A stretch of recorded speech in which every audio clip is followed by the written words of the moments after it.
तुम सक्सेसफुल तभी हो जब तुम्हारे पास एक घर है। तुम्हारी शादी तभी होगी जब तुम्हारे पास एक अपना घर होगा। घर नहीं है, किराए के घर पे रह रहे हैं, बड़ी शर्म की बात है। उन सब आर्गुमेंट के पीछे सिर्फ एक वजह है, लैक ऑफ फाइनेंशियल एजुकेशन। मैं रियल एस्टेट को एक वर्ड में डिफाइन करता हूं, दैट इज अनरियल। जिसके लिए आपने 1.25 करोड़ रुपए खर्च किए हैं, क्या आप 80 लाख में भी बेच पाएंगे? I earn double the money, but still I don't own a house. क्या फायदा है घर खरीद कर? आप प्रॉपर्टी खरीदिए, कब खरीदिए उस पर मेरा आर्गुमेंट है। नेटवर्थ नहीं होता है, डेटवर्थ होता है। तो is it better to pay rent? Is it better to pay EMI? आप उन लोगों से जाकर पूछें जिनको कि पिछले 20 सालों में घर नहीं मिला है। किसी भी ऐसे एडवाइजर के पास नहीं जाएं जो कुछ बेच रहा है। जो दिखता है वो असेट नहीं, लायबिलिटी होता है। मैं ये चैलेंज करता हूं किसी बिल्डर को कि मुझसे आकर वो ये कहे मेरा प्रोजेक्ट फुल्ली सोल्ड आउट है। सेविंग्स पूरी तरह से ड्रेन आउट कर दी एक प्रोजेक्ट के, एक घर खरीदने के लिए, और उसके बाद जो है वो सर पकड़ के बैठ गए। आपकी जॉब चली जाएगी बीच में तो आप क्या करेंगे? लोगों की अंडरस्टैंडिंग बहुत पुअर है जिसका फायदा लोग उठा रहे हैं। My parents can not guide me, my friends can not guide me, तो कौन गाइड करेगा मुझे?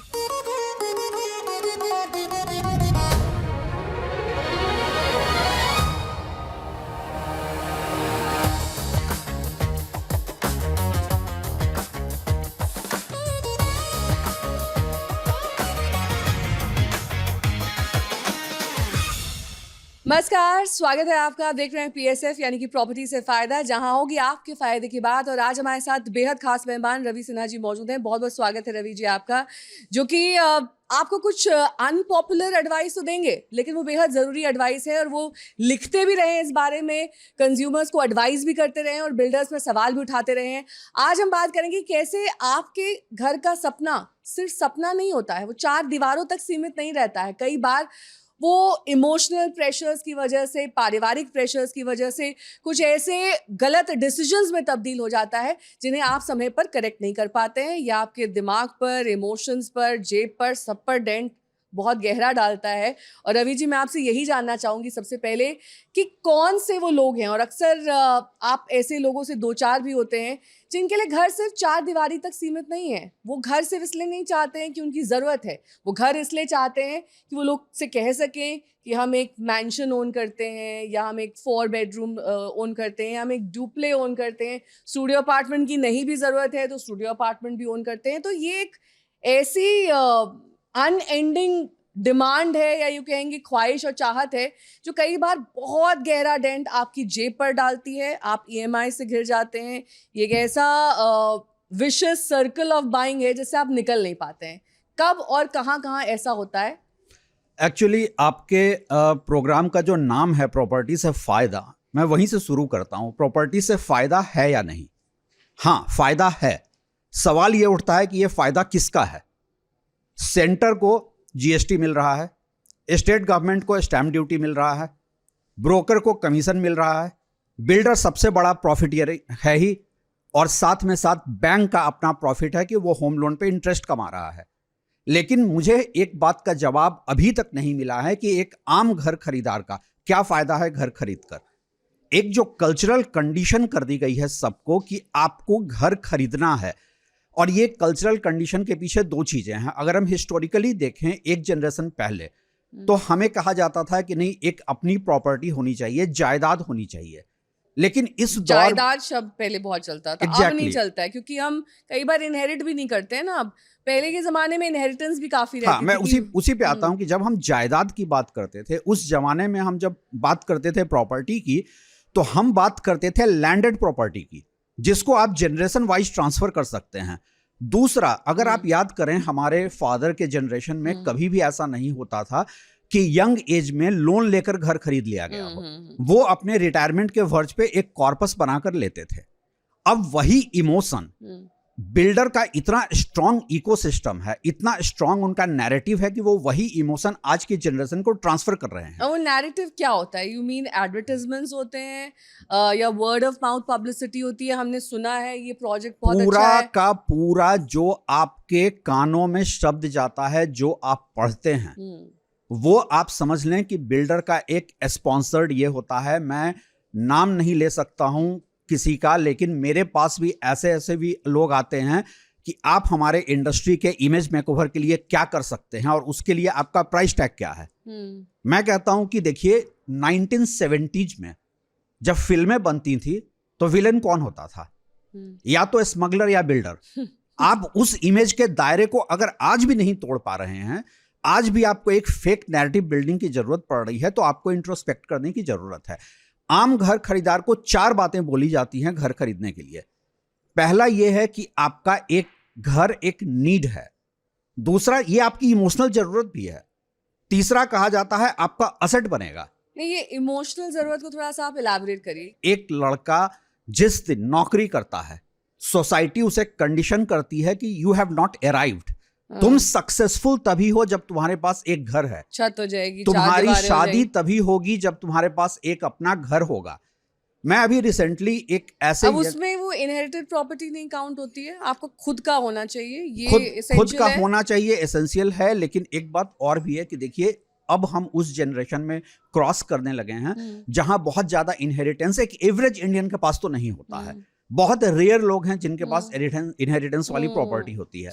तो आपको जब पहले से ये कंडीशन कर दी जाए, मैं एक ऐसे केस स्टडी देता हूं। मैं अभी पुणे में किसी ऐसे का इंटरव्यू कर रहा था, 30 साल का लड़का है, आज उसके पास उसका नेटवर्थ है 22 करोड़ का, लेकिन उसने घर नहीं खरीदा है और रिसेंटली उसकी शादी इसी ग्राउंड पर नहीं हुई।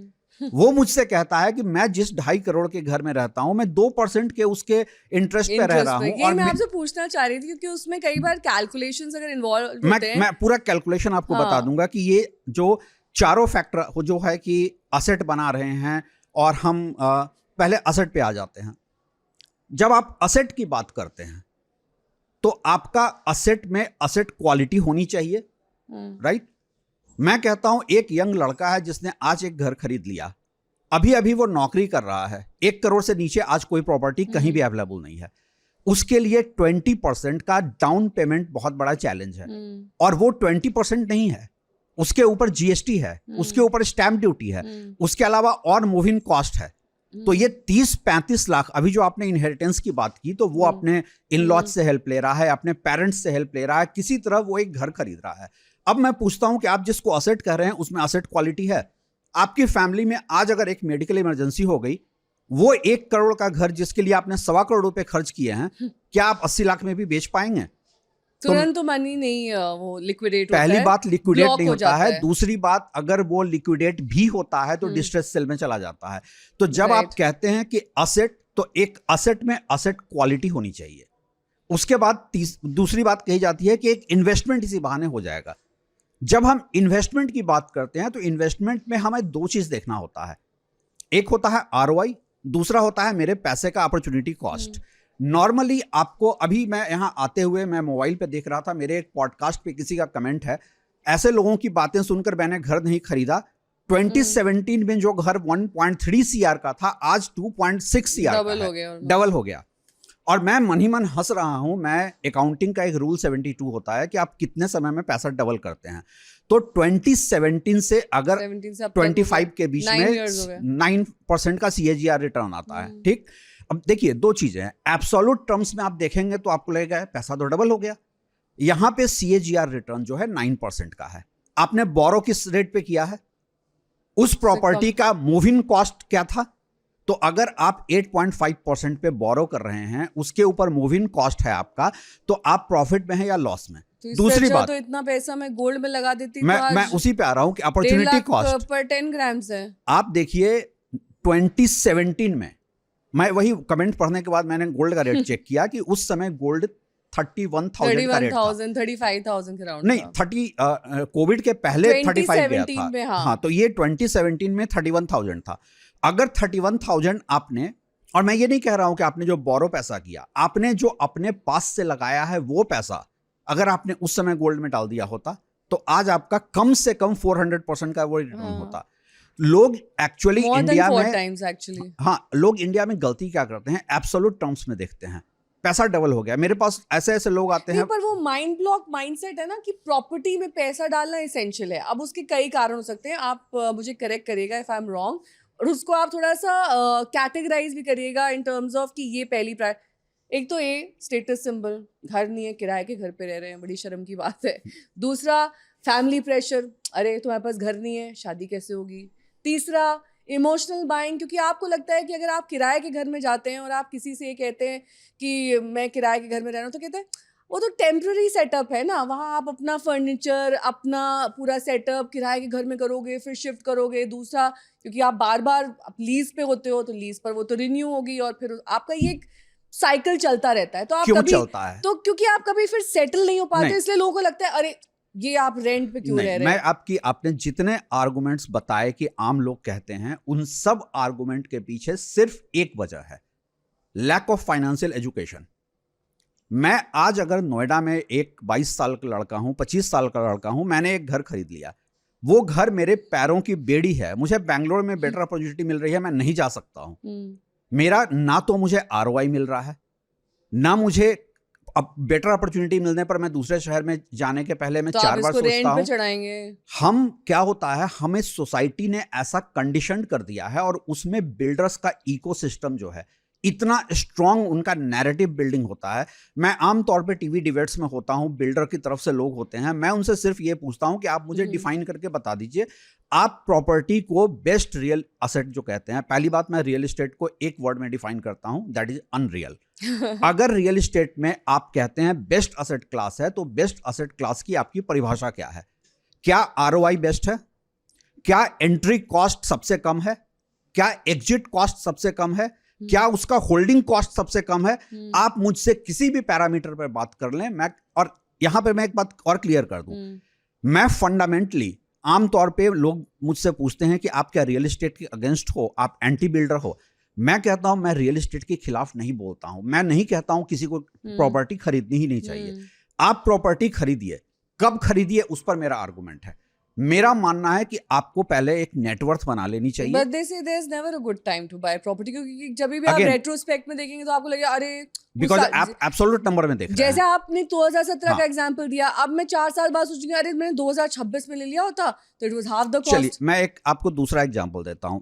मैं जिस नेटवर्थ पे आ रहा था, एक पर्सन है जिसके पास 1 करोड़ का घर लेने के लिए 80 लाख रुपए उसने बोरो किया, दूसरे ने भी बोरो किया, लेकिन उसके पास 1 करोड़ रुपए पड़े थे। उसने यही 1 करोड़ रुपए इन्वेस्ट कर दिया 12% के रिटर्न पे।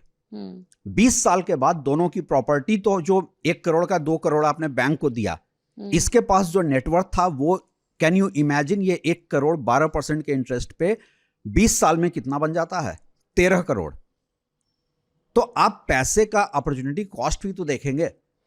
आपको रियल एस्टेट किसी भी एंगल से प्रॉफिटेबल नहीं है जब तक, हाँ अब मानता हूं कब खरीदना चाहिए, एक बार आपको नेटवर्थ बना लेने के बाद, क्योंकि इंडिया में कोई बेवकूफी होगा। क्या है? Can you give numbers? हाँ, मैं नंबर्स पे आता हूं। मैं आपको कहता हूं, इंडिया में कोई बेवकूफी होगा जो कहेगा कि सारा पैसा आप गोल्ड में डाल दो या सारा पैसा स्टॉक में डाल दो। डाइवर्सिफाइड होना चाहिए, रिस्क मिटिगेशन होना चाहिए। एग्जैक्टली, स्टॉक्स में भी हो आपका। मेरा अपना मानना है एट एनी कॉस्ट आपकी नेटवर्थ का मोर देन 40% प्रॉपर्टी में नहीं होना चाहिए।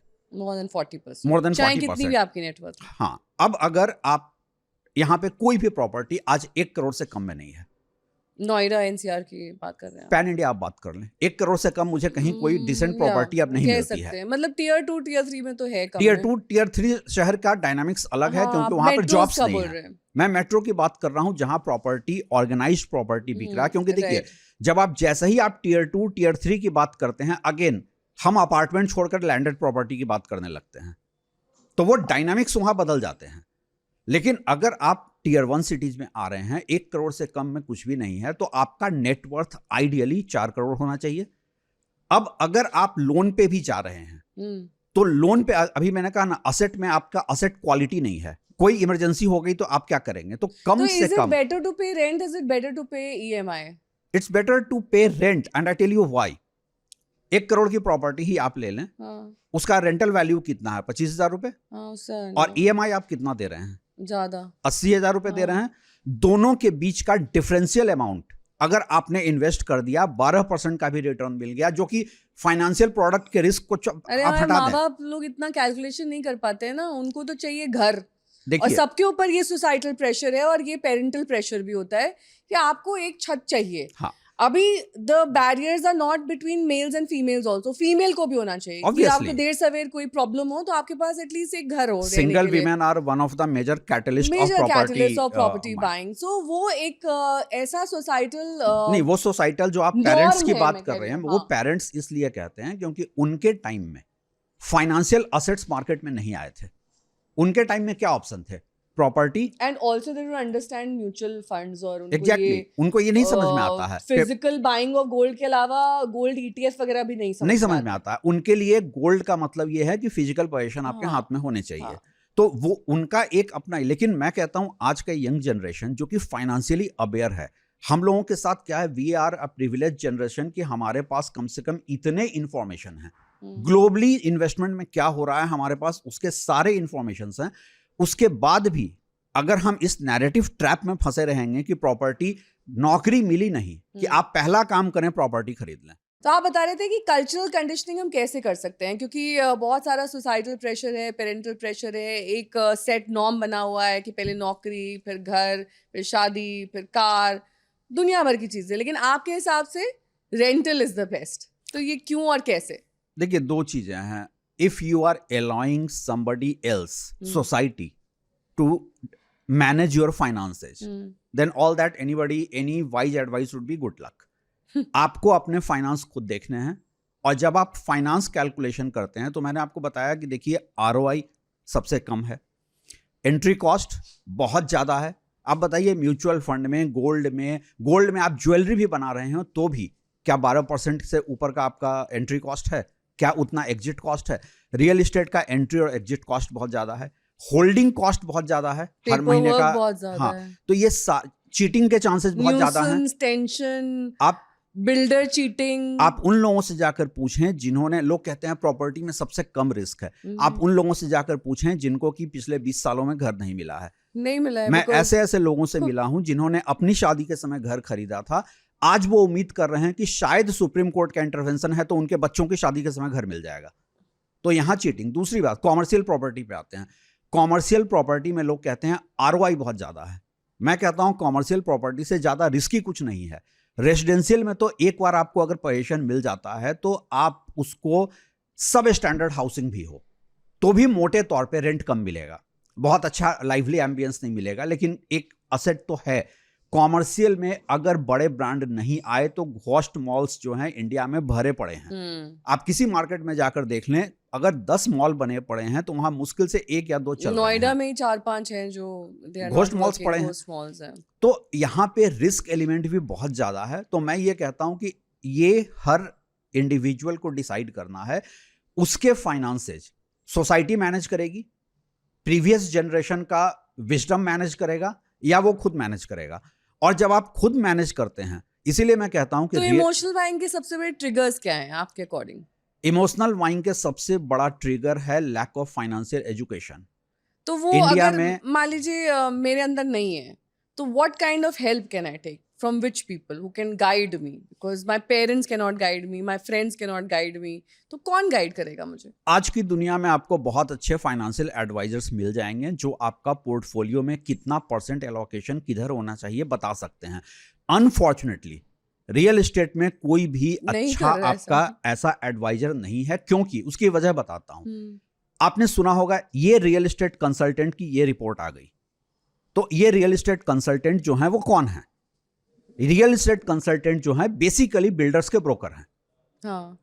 उनका अगर आप बैलेंस शीट देखेंगे, और मुझे जानता हूं कि तो मैं ये आगे कुआं पीछे खाई वाली बात हो गई, क्योंकि अगर मैं बिल्डर की बात मानूंगी तो तभी मैं फंस रही हूँ, और अगर मैं ब्रोकर की बात मान रही हूँ तो वो और भी... आपको उसका सबसे बड़ा एग्जांपल देता हूं। ये सारे ऑडियंस चाहें गूगल पे जाकर सर्च कर सकते हैं। एक गिवन क्वार्टर में एक कंसल्टेंट की रिपोर्ट आई थी कि 27% मार्केट में ट्रांजैक्शंस अप हैं। उसी क्वार्टर में दूसरे कंसल्टेंट की रिपोर्ट है 9% डाउन है। आधा 1% का गैप मैं समझ सकता हूं कि मेथोडोलॉजी अलग रही होगी। 27% और 9% में कैसे कोई जस्टिफाई कर सकता है? तो ये सारे जो कंसल्टेंट्स भी हैं रियल एस्टेट में, वो बेसिकली बिल्डर्स के ब्रोकर हैं। आपको एक अच्छा फाइनेंशियल एडवाइजर चाहिए। और एक बात और बता दूं, फाइनेंशियल एडवाइजर भी जब मैं कह रहा हूं तो ऐसा नहीं है वहां वेस्टेड इंटरेस्ट नहीं है। किसी भी ऐसे एडवाइजर के पास नहीं जाएं जो कुछ बेच रहा है, जो आपको बता रहा है आप ये प्रोडक्ट ले लो। आपको प्योर प्ले एडवाइजर के पास जाना चाहिए, जो आपको सिर्फ ये बताएगा आपका इतना नेटवर्थ है, आपको नेटवर्थ बिल्डिंग कैसे करनी चाहिए, पोर्टफोलियो में कहाँ कितना एलोकेशन होना चाहिए। पोर्टफोलियो मैनेजमेंट में यूजुअली रियल एस्टेट को ज़्यादा प्रेफरेंस नहीं देते हैं, मतलब मेरे हिसाब से, अगर आप you can correct me also. और उसमें कभी आपको ये नहीं बताएंगे कि आपको इतना कमर्शियल प्रॉपर्टी में इन्वेस्ट करना चाहिए या इतना जो है किसी प्राइवेट रेजिडेंशियल में करना चाहिए। They will always go for mutual fund, आप शेयर्स में डाल दीजिए, आप एफडीज कर दीजिए, वेरी स्मॉल पोर्शन अब, या गोल्ड ईटीएफ में डाल दीजिए। There are various things but they never suggest real estate, क्योंकि उनमें से ज्यादातर जो एडवाइजर आपसे मिल रहे हैं उनका साइड में बिजनेस ये है कि वो म्यूचुअल फंड के डिस्ट्रीब्यूटर हैं। मैं आम तौर पे बहुत सारे उन लोगों के पॉडकास्ट भी सुनता हूं, उनके डिस्क्रिप्शन में देखता हूं, डिस्क्रिप्शन से पता चल जाता है कि वो क्या बेच रहे हैं। रियल एस्टेट, मैं अगेन ये कहता हूं कि रियल एस्टेट आपके पोर्टफोलियो में होना चाहिए, but at any given time not more than 40%। India में प्रॉब्लम यह है कि एक एवरेज इंडिविजुअल का जब मैं नेटवर्थ देखता हूं तो नेटवर्थ नहीं होता है, डेटवर्थ होता है। कोई मुझे आकर बताता है मेरे पास देखो 1 करोड़ का घर लिया था, आज 1.5 करोड़ का हो गया है, और मैं पूछता हूं अच्छा ये बैंक का कितना ईएमआई देना है, मैं वो कैलकुलेट करता हूं तो मुझे लगता है ये आज भी इतने सालों के बाद भी नोशनल एप्रिसिएशन पे बैठा है, लेकिन एक्चुअली 10 लाख रुपए के लॉस पे है। तो आपको नेटवर्थ बनाने के बाद आपको रियल एस्टेट में आना चाहिए, प्रॉपर्टी तभी खरीदनी चाहिए। दूसरा एक और उसका पहलू है, नेटवर्थ बनाते बनाते आम तौर पे आप 35-40 इयर्स की एज में आ जाते हैं। उस एज में नंबर 1 आप प्रोफेशनली मैच्योर हो जाते हैं, ये डिसीजन ले सकते हैं कि अब आप कौन से शहर में सेटल होकर रहेंगे। नंबर 2 आपके बच्चे कौन से शहर के स्कूल में पढ़ेंगे, कॉलेज में पढ़ेंगे। ये 20s और 30s में संभव नहीं है। 20-30s में जो आप इतना लोन लेकर घर खरीद लेते हैं, उसके बाद आपको बेटर अपॉर्चुनिटी मिलती है, फिर भी आप शहर में चेंज नहीं कर सकते हैं। ये मेरे ख्याल से एक फाइनेंशियल ट्रैप है। तो मेरा तो ऐसा भी मानना, आप मुझे ऐसे ही सोचकर बताइए, क्या आप गोल्ड खरीदने के लिए लोन लेते हैं? Never. क्या आप म्यूचुअल फंड खरीदने के लिए लोन लेते हैं? प्रॉपर्टी खरीदने के लिए आप क्यों लोन लेने जाते हैं? Because it is a pressure always on my mind. यहीं पे एक गेम है फाइनेंस का। एंड ऑल्सो सिर्फ पीयर प्रेशर नहीं, मतलब not by just by parents और spouse, it's also by the friends around us. और हम उनसे बातचीत करते हैं तो किसी ने कहीं किसी अच्छी सोसाइटी में ले लिया है, या किसी ने इंडिविजुअल एक बंगलो ले लिया है, तो there is always the comparison कि वो उनकी तो तनख्वाह इतनी भी नहीं है जितनी मेरी है, I earn double the money but still I don't own a house. तो ये एक कंपैरेटिव फैक्टर आ जाता है। मुझे लगता है कि काफी हद तक इमोशनल बाइंग को इंड्यूस करता है। मेरे पीयर ग्रुप में मेरे मुकाबले नेटवर्थ जिनका आधा है, वो मेरे मुकाबले 4 गुना महंगी गाड़ी में घूमते हैं। हाँ। और मैं हमेशा सबसे एक बात कहता हूं, जो दिखता है वो असेट नहीं, लायबिलिटी होता है। घर आपका दिखता है वो लायबिलिटी है, गाड़ी आपकी दिखती है वो लायबिलिटी है। गोल्ड मेरे पास कितना है क्या आप जानते हैं? म्यूचुअल फंड मेरे पास कितने हैं, शेयर्स कितने हैं आप जानते हैं? असेट वो होता है जो दिखता नहीं है और जिसका कोई काउंटर पार्टी रिस्क नहीं है, जो जिसका कि कोई रिस्क एलिमेंट नहीं है। जितनी चीजें लोग सोसाइटी में फ्लॉन्ट करते हैं, अनफॉर्चुनेटली हम सब उस बैकग्राउंड से आ रहे हैं, क्योंकि ये फर्स्ट जनरेशन है जो सरकारी नौकरी के कल्चर से बाहर निकल कर आई है। तो यहाँ पे एक जो शो ऑफ का कल्चर है कि तुम्हारे पास अगर 2 स्टोरीड बिल्डिंग है तो मैंने तो ड्यूप्लेक्स ले लिया है, ये फाइनेंशियली वाइज डिसीजन नहीं है। और इसी पे बिल्डर खेलते हैं। आप किसी बिल्डर के पास चले जाएं, आप उनका एक प्रोजेक्ट देखें, उसके बाद आपको वो कंपेल करेंगे, देखिए 2 यूनिट बचा है, आप आज बुक कर लो, नहीं तो कल प्राइस रिवीजन हो जाएगा, नहीं मिलेगा।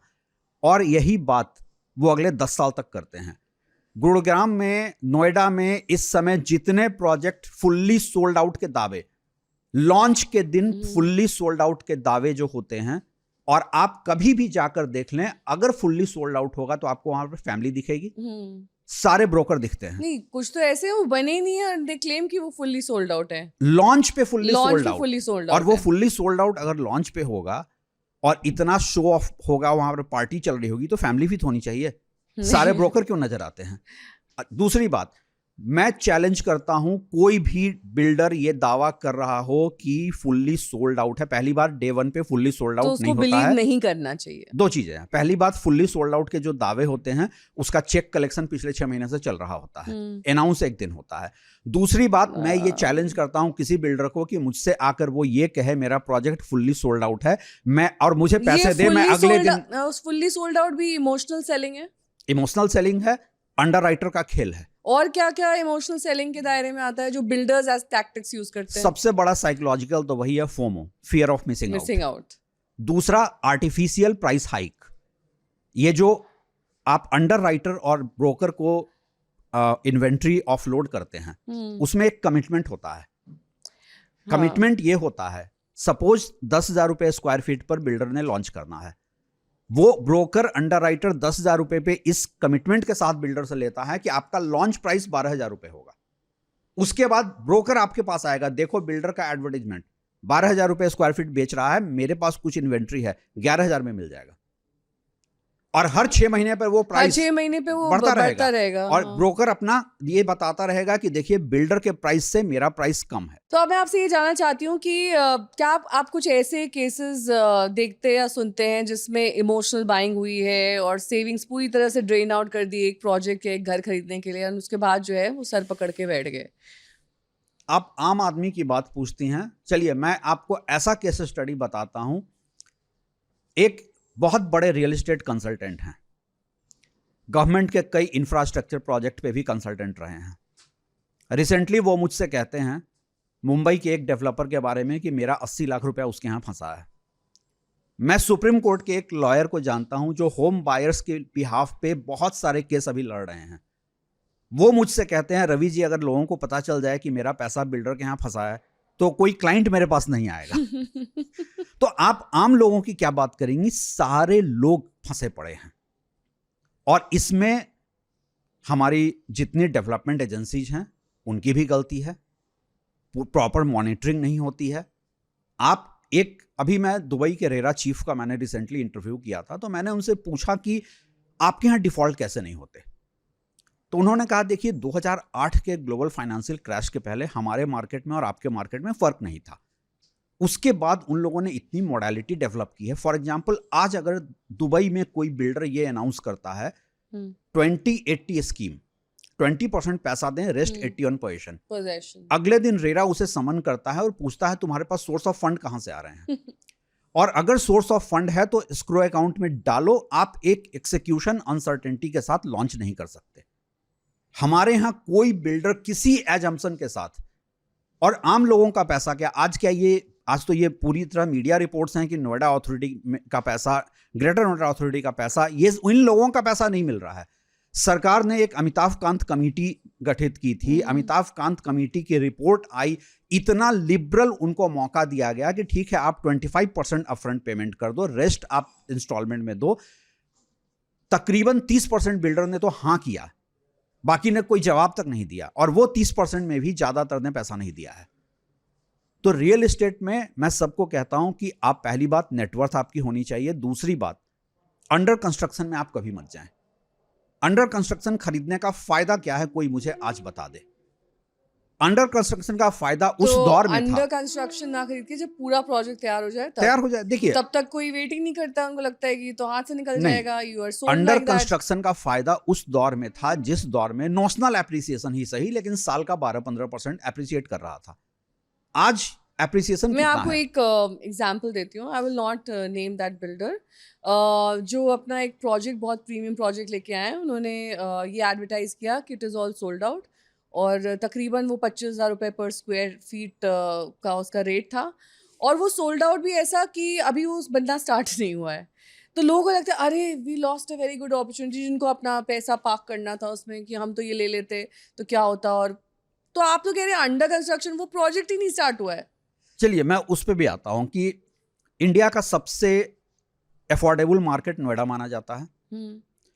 नोएडा में एक न्यू लॉन्च प्रोजेक्ट 35,000 पर स्क्वायर फीट, और लॉन्च के दिन 50% सेल्स के दावे।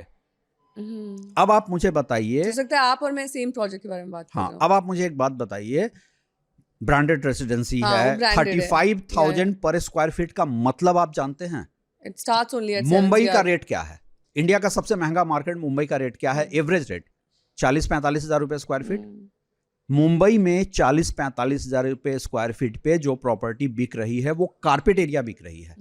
आप 35,000 पे सुपर एरिया बेच रहे हैं जहां आपका 50% लोडिंग है, मतलब 70,000 पर स्क्वायर फीट के रेट पे आप यहां पर बेच रहे हैं। और आप दावे कर रहे हैं कि आपका फुल्ली सोल्ड आउट है। कैसे? क्योंकि वहां पे एक प्रोफाइल फाइनेंस का खेल है। When is the right decision to buy? बिकॉज आपको यही बोला जाएगा ना, आपका जो भी एजेंट है या आप डायरेक्टली बिल्डर से कांटेक्ट बोलेगा कि आपने तो बहुत देर कर दिया साहब, आप जब आए तो सब बिक गया है। चलिए हम इस पे आते हैं कि under construction versus ready to move का प्राइस डिफरेंस। आप अगर अंडर कंस्ट्रक्शन में एक प्रॉपर्टी 1 करोड़ में ले रहे हैं, 4 साल बाद वही प्रॉपर्टी आपको रेडी टू मूव में 1 करोड़ 30-35 लाख रुपए में मिलती है। उससे ज्यादा का एप्रिसिएशन आज की तारीख में नहीं है। और अगर आप अप फ्रंट, एक तो पहली बात यह है कि रेडी टू मूव में आपका 5 लाख रुपए सीधा सीधा बच जाता है जीएसटी का। और वो पैसा अगर आप जो 4 साल 5 साल प्रोजेक्ट डिलीवर नहीं हो रहा है, वो पैसा आप इन्वेस्ट कर दें तो आपको 1 करोड़ की प्रॉपर्टी 4 साल बाद जो 1 करोड़ 30 लाख की मिल रही है, आपका पैसा तब तक आपको 1.30 की जगह 1.40 1.45 बना देगा। और एक्सिक्यूशन अनसर्टेनिटी से आप बचेंगे। रेडी टू मूव में सिर्फ एक नुकसान आपको हो सकता है कि आप अंडर कंस्ट्रक्शन में जाएंगे, न्यूली लॉन्च प्रोजेक्ट में जाएंगे, आप बोलेंगे मुझे 7th फ्लोर पे पार्क फेसिंग चाहिए, वो मिल जाएगा। रेडी टू मूव में हो सकता है वो कहेगा नहीं 7th फ्लोर है, 9th पे आप चले जाएं। इतना ही का फर्क है। नहीं, फुली सोल्ड आउट भी हो सकता है ना by the time you wait. India में कोई भी प्रॉपर्टी, और मैं ये बिल्डर को, ब्रोकर को, सबको चैलेंज करता हूं, ऐसी कोई प्रॉपर्टी बता दो जो फुल्ली सोल्ड आउट है जो कि रीसेल में अवेलेबल नहीं है। मैं कोई भी प्रॉपर्टी में चला जाऊं, मुझे रीसेल अवेलेबल हर जगह दिखता है। जो लोग 200 करोड़ के अपार्टमेंट बेच रहे हैं, क्या वो रेडी टू मूव नहीं है? क्या वहां पर रीसेल नहीं हो रही है? जब 150 करोड़ 200 करोड़ तक की प्रॉपर्टी में रीसेल हो रहे हैं, तो एफोर्डेबल में जहां बायर के पास पैसे नहीं हैं, हार्डली लोग बैंक से किसी तरह अपने तो नेटवर्थ आप उन लोगों को क्या एडवाइस करेंगे जो ये कहते हैं कि मैं इसलिए घर खरीदना चाहता हूँ कि मैं सिक्योर होना चाहता हूँ? तो रेंटिंग में वो सिक्योरिटी की भावना नहीं आती है, या फिर कुछ ऐसे प्रोफाइल्स भी हैं जिनको आप रेंटिंग सजेस्ट नहीं करेंगे, उनको बोलेंगे कि आपका इतना नेटवर्थ है, आप यू गो फॉर इट? देखिए, मैं पहली बात कहता हूं, बिना नेटवर्थ बनाए आप रियल एस्टेट नहीं खरीदें। दूसरा, आप अपने नेटवर्थ का 40% से ज्यादा Invest प्रॉपर्टी करिए। में नहीं इन्वेस्ट करें। तीसरा, होम लोन आप जरूर लें। आप क्यों होम लोन लें? दुनिया का सबसे सस्ता लोन है, लेकिन उतना ही पैसा होम लोन में लें जितना आपके पास पड़ा है। आप 8% का होम लोन लें और अपने पैसे से 12-14% कमाएं। इसको लीवरेज कहते हैं। लेकिन अगर आपके पास वो पैसे नहीं है तो आप जो ले रहे हो वो लायबिलिटी है। और आज की दुनिया में कॉर्पोरेट जॉब्स जितने आपने इनसिक्योर कहा हैं, 40 प्लस के बाद ही 40 प्लस के बाद ही लेना चाहिए। 35 to 40 रेंज भी नहीं है, 20s तो बिल्कुल नहीं है। 40 नेटवर्थ बन गया और हो, क्योंकि आप सिक्योर नहीं है कि आप किस जगह पर सेटल होंगे, कौन सी सिटी में जाएंगे, आपका ट्रांसफर भी हो सकता है, you can start some venture anywhere else, वहां शिफ्ट हो सकते हैं, फिर अगेन ये प्रॉपर्टी आपकी लायबिलिटी बन जाएगी। तो ये तमाम फैक्टर्स है। आपकी जॉब चली जाएगी बीच में तो आप क्या करेंगे? क्योंकि आपने तो उसी जॉब के भरोसे 20 साल का कमिटमेंट कर दिया है। और ऐसे केसेस आते हैं जहां पर डिस्ट्रेस सेल में घर बेचनी पड़ती है, बेचनी पड़ती है, प्लस आपका interest becomes a liability for you. आप ईएमआई कैसे चुकाएंगे? अब मैं ये जानना चाहती हूँ कि जो बायर है उसकी तरफ से अगर कोई एडवर्टाइजमेंट आता है, किस तरह का advertisement should come as a warning sign, like a red flag, कि इस एडवर्टाइजमेंट से आपको प्रभावित होकर वो प्रॉपर्टी नहीं खरीदनी है, it's a total no no? पहली बात कि जो भी दावे होते हैं फुल्ली सोल्ड आउट या 80% सोल्ड आउट, वो दावे आप कभी यकीन नहीं करें। दूसरी बात, आपके बजट सेगमेंट के अनुसार अगर एमिनिटीज की बात हो रही है तब तो ठीक है, लेकिन अगर आप 80 लाख 1 करोड़ की प्रॉपर्टी में वो एमिनिटीज प्रॉमिस कर रहे हैं जो कि बायर भी जानता है वो अपनी लाइफ में कभी यूज नहीं कर पाएगा, लेकिन पूरे लाइफ जब तक वो घर उसके पास है वो उसका मंथली पेमेंट करता रहेगा, आपको एमिनिटीज के साथ भी बहुत केयरफुल रहना है कि वो एमिनिटीज आपके किसी काम का है या नहीं। मैं देखता हूं एक प्रोजेक्ट है गुरुग्राम में, दावे करते हैं 100+ एमिनिटीज, और हाँ, और वहाँ के एक बायर से मैंने पूछा क्या इनमें से तुम मुझे 10 एमिनिटीज का नाम बता दो जो तुम यूज करोगे। बेसिक वाटर इलेक्ट्रिसिटी को शायद उन्होंने एमिनिटीज में काउंट कर लिया होगा। आप अगर 100 का दावे कर रहे हैं और मैं कहता हूं कि कोई भी बायर, एवरेज बायर, मैं अपने जानने वाले लोगों से पूछा कि तुम मुझे बता दो कि इसमें से 10 अगर तुम यूज कर पाओगे रेगुलर, तो ऐसे आपको मिसलीडिंग एडवर्टाइजमेंट से बचने चाहिए। अनफॉर्चुनेटली इस देश में रेरा आने के बाद भी मिसलीडिंग एड्स बंद नहीं हुए हैं। चलिए रवि जी, अब कुछ व्यूअर्स के सवाल ले लेते हैं। उनकी कुछ क्वेरीज हैं। एक व्यूअर है हमारे गाजियाबाद से, सुनील पूछ रहे हैं, मैं 28 साल का हूँ, जॉब ट्रांसफरेबल है, मेरे पेरेंट्स कह रहे हैं कि घर ले लो, मैं कंफ्यूज हूँ, क्या करूँ? आप अपने पेरेंट्स को रेंट पे अपने साथ रख सकते हैं और आपकी जो उम्र है, आपको तो मैं ये भी नहीं कहूंगा कि 20s में तो ओन करना ही 20s में मैं आपको ये भी नहीं कहूंगा कि आपका पहला फोकस नेटवर्थ बनाने पे होना चाहिए। मैं तो कहूंगा आपका पहला फोकस होना चाहिए इन्वेस्ट इन योरसेल्फ। अपने एजुकेशन में, अपने आपके करियर ग्रोथ में अभी आपको फोकस अभी तो करना जस्ट चाहिए। करियर स्टार्ट ही हुआ होगा। एग्जैक्टली। और ऐसे में आप घर लेकर फंसना चाहते हैं। बहुत सारे एनआरआई यही गलती करते हैं, वो इंडिया में घर ले लेते हैं कि पेरेंट्स के लिए ले रहे हैं, और वो ये भूल जाते हैं कि इंडिया में करेंसी डेप्रिसिएशन अगर 5% का एप्रिसिएशन भी हो रहा है, उससे ज़्यादा होता नहीं है यहाँ, उससे ज़्यादा उनका करेंसी डेप्रिशिएट कर रहा होता है। तो ये गलतियाँ बहुत लोग करते हैं। मैं कहता हूँ देखिए, घर एक नीड है, ना ये इमोशन होना चाहिए, ना ये असेट होना चाहिए, ना ये इन्वेस्टमेंट होना चाहिए, ये सिर्फ एक नीड होना चाहिए। और एक नीड अगर मैं 2% के रिटर्न से पूरे कर सकता हूं तो मैं 8.5% का कमिटमेंट ही क्यों करूं? What if my parents want to buy me house, तब तो लेना चाहिए ना? देखिए, या उसमें भी कह देना चाहिए नहीं मैं अपने आप से कर लूंगा? देखिए, आपको 2-3 चीजें, अगर पेरेंट्स के पास कॉर्पस है, हाँ, और वो कॉर्पस इन्वेस्ट करना होता चाहते है ना, हैं, कई बार आप अपने घर के बेटा बेटी को समान भाव से ट्रीट करके कोई घर एक कोई सेटल करना चाहते हैं, तो इनको दे दिया। अब चाहे आप यूज करें ना करें, वो रखा हुआ है, पड़ा हुआ है, उसको आपने रेंट पे चढ़ा दिया। पोस्ट रिटायरमेंट वालों की कहानी अलग हो जाती है, क्योंकि पोस्ट रिटायरमेंट जो लोग बैठे हैं वो जानते हैं कि उनके पास जो कॉर्पस बनना था बन गया है।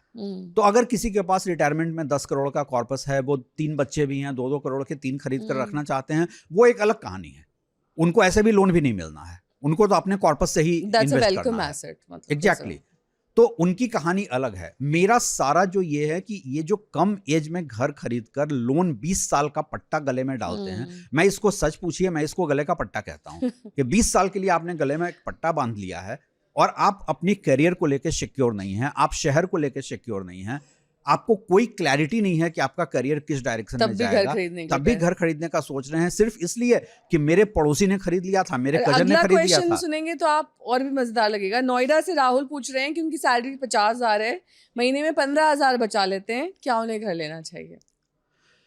अगर 15,000 बचा लेने के बाद वो घर लेने का सोच रहे हैं तो मैं कहूंगा उनको किसी अच्छे स्कूल में जाकर पहले फाइनेंशियल एजुकेशन लेनी चाहिए। मुझे लगता है कि 15,000 से सिर्फ इन्फ्लेशन कॉस्ट कवर हो पाएगी, क्योंकि आजकल तो अनाज के दाम, बाकी चीजों के दाम भी एक महीने में चेंज हो जाते हैं, जो कई बार आपकी 5-10,000 रुपए ऐसे ही एक्स्ट्रा लग जाते हैं। मैं तो सबको कहता हूं कि आप बेसिक फाइनेंस का कोर्स कर लीजिए, 15,000 में से 5-7,000 रुपए महीने का निकाल कर एक बेसिक फाइनेंस का कोर्स कर लीजिए। आप खुद समझ जाएंगे कि आप कितनी बड़ी गलती करने जा रहे हैं। Self education is very important, क्योंकि इंडिया में जो मैं गलतियां करते देखता हूं उसकी सबसे बड़ी वजह यही है, लैक ऑफ फाइनेंशियल एजुकेशन। आप एक बात बताइए, एवरेज आपके आसपास, चलिए मैं उन लोगों की एवरेज इंडियन की भी बात नहीं करता हूं, हम और आप काम कर रहे हैं, हमारे आसपास पढ़े लिखे लोग हैं, आप फाइनेंस के 10 टर्म पूछ कर देखें, अपने आसपास लोगों को नहीं पता होता है। इन्वेस्टमेंट के आप 10 टर्म पूछें, 10 ऑप्शंस उनसे पूछें, उनको नहीं पता। आरओआई का भी फुल फॉर्म नहीं पता होगा, और आरओआई में वो एब्सोल्यूट टर्म समझते हैं। मैं हमेशा सबसे कहता हूं भाई, तो वो कहते हैं अच्छा CAGR इज नॉट एलोन, आपको पैसे का अपॉर्चुनिटी कॉस्ट देखना होता है। अगर मुझे CAGR 10% मिल रहा है प्रॉपर्टी में और मेरे उसी पैसे का अपॉर्चुनिटी कॉस्ट ये है कि स्टॉक मार्केट में 15% मिल रहा है, तो मैं अपना वो 5% क्यों लूज करूंगा? अरे इतने साल से बजट में हम लोग अब जाकर समझा पाए या समझ पाए, दर्शकों को खास तौर पर, कि पेट्रोल और डीजल का cost is not part of the budget announcement, और GST is also not part. उसके लिए GST काउंसिल बना हुआ है, उसमें बजट से कोई लेना देना नहीं है। लेकिन हाँ ठीक है, अब आप अभी हमने एक सर्वे किया था, प्री बजट सर्वे अभी भी किया है, जिसमें कि लोगों ने कहा कि फाइनेंस मिनिस्टर को इस बजट में रेरा को मजबूत करना चाहिए। और मैं कह रहा हूँ भाई, बजट जो है वो लॉ मेकिंग एक्सरसाइज नहीं है। लेकिन ठीक है, लोगों की अंडरस्टैंडिंग बहुत पुअर है, जिसका फायदा लोग उठा रहे हैं, वेस्टेड मोटा इंटरेस्ट मोटी उठा रहे हैं। समझ है उनकी, अब उसको ज़्यादा डिटेल में।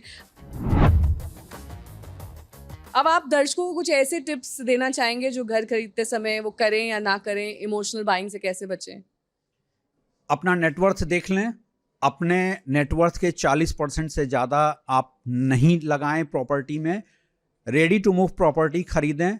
बिल्डर से सारे कमिटमेंट आप रिटर्न में लें, और एक बात का ध्यान रखें कि बिल्डर के कमिटमेंट अगर रिटर्न में नहीं है तो आप बाद में आपके साथ कोई भी चीटिंग होगी, आप कुछ नहीं कर सकते हैं।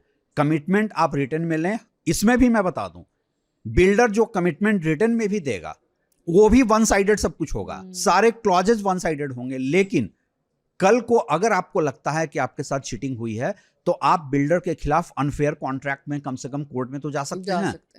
यहां मैं देखता हूं लोग बिल्डर के यहां जाते हैं बुकिंग करने के लिए, और बिल्डर कहता है अभी तो आप रख दीजिए 2 लाख रुपए, और बिल्डर बायर एग्रीमेंट की कॉपी नहीं दी जाती है उस समय।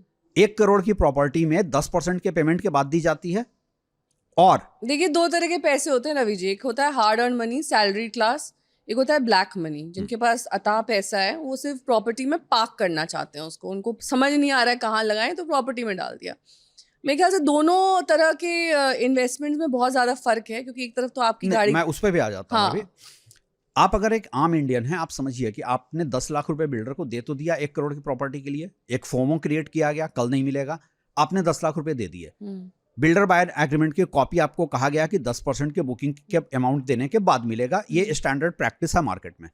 उसके बाद जब बिल्डर बायर एग्रीमेंट की कॉपी आपके पास आती है तो उसमें एक क्लॉज होता है, अगर आपने बुकिंग कैंसिल की तो आपका 10% बिल्डर फॉरफिट कर सकता है। और ये 10% जो आपने पैसा पे किया है उसका नहीं है, टोटल सेल्स कंसिडरेशन का है। मतलब आपने 1 करोड़ की प्रॉपर्टी के लिए जो 10 लाख दिया था वो पूरा फॉरफिट हो जाएगा। ऐसे ऐसे केसेस मेरे पास आते हैं, मजबूरी में लोग फिर घर खरीदते हैं। अब आप बात करते हैं इन्वेस्टर्स की। अगर आप इन्वेस्टर हैं और आपके पास कैश पैसा पड़ा है तो रियल एस्टेट से बेटर कोई अपॉर्चुनिटी आपके लिए हो ही नहीं सकती है, क्योंकि आप कैश पैसा और कहीं एडजस्ट कर ही नहीं सकते हैं, ना बेचते समय ना खरीदते समय। आप वो ढूंढेंगे जिसमें आपको ज्यादा 70-30 80-20 रेशियो मिल रहा हो। आपने प्रोफाइल फाइनेंस का नाम सुना है? हाँ।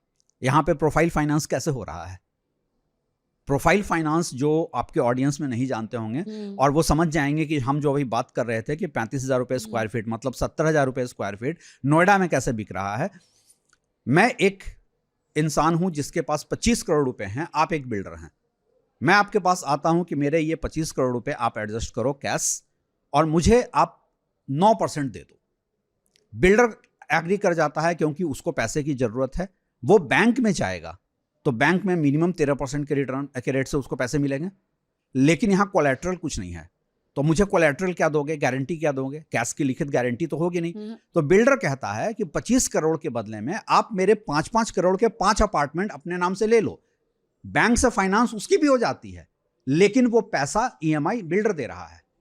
अब ये सुनने में विन विन सिचुएशन लगता है, लेकिन इसमें फ्रॉड हो सकता है। जिस दिन बिल्डर ने EMI डिफॉल्ट कर दिया तो आपके ऊपर पड़ जाएगी, आपके ऊपर पड़ेगी। वो पूरा का पूरा फाइनेंस आपके प्रोफाइल पे हुआ है। तो ये प्रोफाइल फाइनेंस का भी खेल चल रहा है। एक सुपरटेक का ट्विन टावर ले लेते हैं लोग, ब्लैक मनी ले लेते हैं। ट्विन टावर डिमोलिशन केस में क्या हुआ था? यही हुआ था। बहुत सारे लोग जो कोर्ट के सामने चले गए कि हम डिमोलिशन नहीं चाहते हैं। क्यों? क्योंकि उन्होंने कैश दे रखा था, वो कैश तो वापस होगा नहीं। There is no written पर्ची for नो रिटर्न पर्ची। आम्रपाली के केसेस जो आज खुल रहे हैं, 1 रुपए में बुकिंग हुई है। आपको लगता है प्रॉपर्टी में 1 रुपए में बुकिंग होती है? नहीं, उसमें तो बहुत सारे हाई प्रोफाइल केसेस भी इन्वॉल्व थे। कैश सबने दे रखा था थे। हाँ। और उसमें बड़े बड़े तो वही मैं कह रहा हूं कि इन्वेस्टर का खेल अलग है। देखिए, इन्वेस्टर का एपेटाइट अलग होता है। एक इन्वेस्टर जो आपको 25 करोड़ कैश दे रहा है, उसके पास आप मानकर चलें कि 100 करोड़ रुपए हैं और वो रिस्क ले सकता है। क्या एक एवरेज सैलरीड क्लास के तौर पर आप वो रिस्क ले सकते हैं? आप वो गेम क्यों खेल रहे हैं जो गेम एक डीप पॉकेट इन्वेस्टर खेलने जा रहा है? और यहीं पे लोग सबसे बड़ी गलती करते हैं। एवरेज सैलरीड क्लास के लिए तो प्रॉपर्टी मार्केट बहुत दूर रहने का खेल है जब तक उसका नेटवर्थ नहीं बन जाता है। नेटवर्थ बन जाने के बाद देखिए आप कुछ भी रिस्क ले सकते हैं। आज अगर एक सैलरीड क्लास का 5 करोड़ का नेटवर्थ बन गया, वो स्टार्टअप भी शुरू कर सकता है। रिस्क वहां भी है। नहीं वो करेगा पर नहीं करेगा, वो एक अलग चीज है, लेकिन वो एक रिस्क तो ले सकता है। वो माइंडसेट प्रॉब्लम है यहाँ पर प्रॉपर्टी में दे फील, और जो आपने कहा भी कि उससे उनको लगता है कि the worth can multiply many folds, जबकि आप उसमें और डीप डाउन फंसते जा रहे हैं। इससे ज़्यादा सेफ इन्वेस्टमेंट गोल्ड है आज की डेट में, और for that matter even silver. अब तो सिल्वर इतना हमारे जो प्रीवियस 3 जनरेशन से लोग गोल्ड खरीदते थे, क्या वो बेवकूफ थे? नहीं, वो भी जानते वो थे, गोल्ड एंड लैंड खरीद रहे लैंड थे, खरीदते दोनों थे। खरीद रहे हाँ, थे वो। गोल्ड एक से ज्यादा आज की सेफ असेट जनरेशन कुछ गोल्ड नहीं नहीं है। खरीद रही है सर। आज की जनरेशन जो है वो सिर्फ लैंड में या अन्य इन्वेस्टमेंट्स, अब उनको म्यूचुअल फंड्स भी समझ में आने लगे हैं। नहीं, मेरे पास जो फाइनेंशियली अवेयर लोग आते हैं, मैंने दुबई में काफी दिन काम किया है, और मतलब सबका ये था कि दुबई से लौटते समय 100 ग्राम तो पहनकर वापस आएंगे हम। और देखिए, आप गोल्ड का डायनेमिक्स समझिए। पहली बात, इंटरनेशनल करेंसी है। दूसरी बात, अभी किसी ने मुझसे सवाल पूछा था कि अगर गोल्ड फर्दर 2026 में अप्रिशिएट नहीं किया, मैंने कहा पहली बात तो करेगा, दूसरी बात नहीं भी किया नहीं, वो तो भी 10% तुम्हारा करेंसी डिप्रिशिएट करेगा, और गोल्ड डॉलर में डिटरमाइन होता है, तो आपका तो 10% ऐसे भी बढ़ गया। गोल्ड से ज्यादा सेफ असेट कुछ भी नहीं है। पीपल बीच में they thought bitcoin is a very safe way, but जब उसमें कई बार चोट लगी, मार पड़ी, तो उसके बाद मैं वापस गोल्ड पर आ गए। ये मुझसे कई डिबेट में पूछा गया है, और बिटकॉइन को लेकर मैं हमेशा एक बात कहता हूं कि मैं ऐसी जगह पे इन्वेस्ट नहीं करूंगा जो मेरे समझ में नहीं आती के बाहर। एग्जैक्टली। और बिटकॉइन, वो अच्छे पढ़े लिखे लोगों को समझ नहीं आता। बिटकॉइन का फाउंडर ओनर कौन है, ये आज भी एक मिस्ट्री है, राइट। तो जो बात मेरे समझ में नहीं आती है, अगेन मैं एक ट्रस्ट पे नहीं इन्वेस्ट करूंगा। हार्ड अर्न मनी है तो मैं फंडामेंटल्स देखूंगा और इंट्रिंसिक वैल्यू देखूंगा। देखिए, गोल्ड का एक इंट्रिंसिक वैल्यू है, इंटरनेशनल मार्केट में है। स्टॉक हम खरीदते हैं तो हम कंपनी का पीई रेशियो देखते हैं, बैलेंस शीट देखते हैं, उसका भी एक इंट्रिंसिक वैल्यू है। एक अपार्टमेंट का कोई मुझे इंट्रिंसिक वैल्यू बता दे। ठीक है, आप कहेंगे लैंड है, लैंड भी आपकी नहीं है। तो आज आपने काफ़ी क्लैरिटी दे दी इमोशनल बाइंग पर, कैसे इससे बचा जा सकता है और कौन से वो की पॉइंट्स हैं जो अगर आप ध्यान में रखें तो किसी दबाव, डर या फिर पेरेंटल प्रेशर और कंपैरिजन के चलते कभी घर ना लें। घर एक बहुत खूबसूरत सपना होता है, नेटवर्थ के हिसाब से घर ले, रवि जी का कहना है, और एक सर्टन एज ब्रैकेट के बाद, खासतौर पर 40 के बाद आप अपने सपने को पूरा कर सकते हैं और बहुत बेहतरीन तरीके से वो आशियाना संजो सकते हैं जो हमेशा से आपके ख्वाब का हिस्सा था। तो आप भी एक आखिरी बात कहूंगा, इमोशन बहुत अच्छी चीज है, लेकिन इमोशन उधार का इमोशन नहीं होता है। उधार लेकर आप इमोशन पूरे नहीं करें। तो उधार ना लें, बैंक से लोन ना लें अनलेस आपकी उतनी क्षमता हो। कहीं और अच्छे बेहतरीन ऑप्शंस हैं इस वक्त मार्केट में। एक अच्छा फंड मैनेजर, पोर्टफोलियो मैनेजर बनाएं जो आपको सही एडवाइस दे सके। तो अगर आपके मन में भी प्रॉपर्टी से जुड़े कोई सवाल हैं तो आप PSF यानी कि प्रॉपर्टी से फायदा, जो आपके फायदे की बात लेकर आता है, इस पर पूछ सकते हैं। आप अपने सवाल radio@aajtak.com पर पूछिए। इसके अलावा आप हमें सुन सकते हैं, हमारा पॉडकास्ट, खासतौर पर हर पॉडकास्ट में हमारी यही उम्मीद रहेगी कि हम आपकी जितने भी क्वेरीज हैं, जितने भी सवाल हैं जो आपके रोज़मर्रा की प्रॉपर्टी से जुड़े, आपके मन में कई बार कई सारे डाउट्स होते हैं, उन डाउट्स को हम क्लियर करना चाहते हैं, तो हमारे YouTube चैनल पर जाइए, वहाँ पर सब्सक्राइब कीजिए, ज़्यादा लोग सब्सक्राइब कीजिए, और साथ ही आप हमें सुन भी सकते हैं हमारे ऑडियो प्लेटफॉर्म पर।